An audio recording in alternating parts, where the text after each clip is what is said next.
ঈদ মানে আনন্দ, ঈদ মানে উৎসব। প্রতিটি ঘরে ঘরে সাজে নতুন জামা, সুস্বাদু খাবারের আয়োজন, প্রিয়জনের সঙ্গে সময় কাটানোর অপার আনন্দে।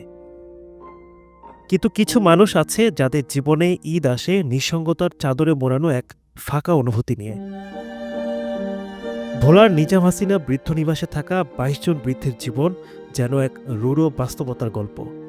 নতুন পোশাক পেলেও নেই চোখে আনন্দের ঝিলিক, নেই আত্মীয়দের ভালোবাসার ছোঁয়া। জীবনের শেষ প্রান্তে এসে তারা পেয়েছেন আশ্রয়, কিন্তু হারিয়েছেন পরিবার, সন্তান আর স্বজনদের। নির্ভয়ে এনে ভর্তি হয়েছি। এখন নিজাম হাসিনার কাছে যা আছি, ডাল ভাত খেয়ে আল্লাহ দিচ্ছে, ভালো আছি। এই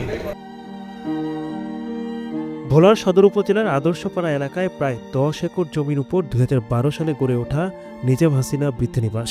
এটি প্রতিষ্ঠা করেন ব্যবসায়ী নিজামুদ্দিন আহমেদ তার বাবা মাকে শেষ বয়সে সেবা দিতে না পারার আক্ষেপ থেকে।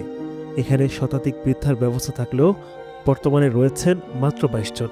সময়ের সঙ্গে অনেকে মৃত্যুর কোলে ঢলে পড়েছেন, আর যারা বেঁচে আছেন তারা বেঁচে থাকার চেয়ে একাকিত্বের সঙ্গে যুদ্ধ করে দিন কাটাচ্ছেন। তাই আমি অসুস্থ রোগ, হাড়ের রোগী এই হিসাবে কোনো কাজকর্ম করতে হয় না।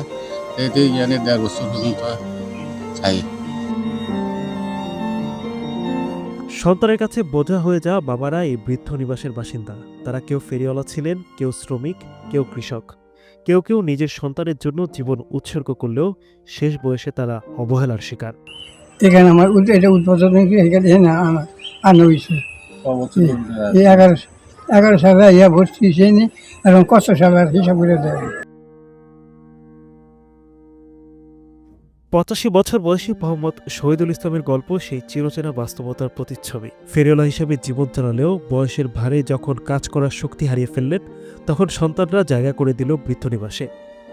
১২ বছর ধরে এখানেই কাটছে তার দিন, অথচ তার ২ ছেলে মেয়ে আছে নাতি নাতনিও। তবুও ঈদের দিনে কেউ দেখতে আসে না তাকে। ঈদের দিনে বৃদ্ধনিবাসে প্রতিটি বাসিন্দার জন্য নতুন পোশাকের ব্যবস্থা করা হয়। লুঙ্গি, শাড়ি, পাঞ্জাবি, পান্তারা।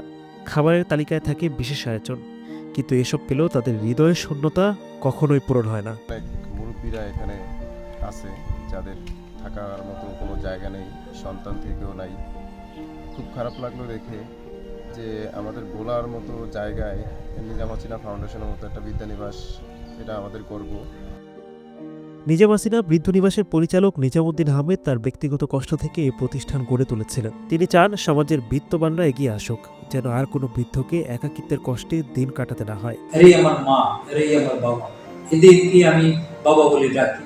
এবং ঈদ পার্বণে বিভিন্ন অনুষ্ঠানে আমি এদের সাথে আনন্দ করি, ফুর্তি করি, কথা বলি। এদের অনেকের বয়স ৮০ থেকে ৬২ বছর। তারা অনেক সময় অসুস্থ হন। আমার যেহেতু হাসপাতাল আছে, হাসপাতালে তাদের চিকিৎসার ব্যবস্থা করি। কিন্তু সমাজ কি এগিয়ে আসবে? সন্তানরা কি তাদের বৃদ্ধ বাবা মাকে বৃদ্ধ নিবাসে ফিরে না এসে নিজেদের কাছেই রাখার চেষ্টা করবে? এই গল্প শুধু ভোলার ২২ জন বৃদ্ধের নয়, এটি সমাজের বিবেকের জন্য একটি প্রশ্ন। আমাদের দায়িত্ব কি শেষ হয়ে যায় শুধু খাবার আর নতুন পোশাক দিয়ে?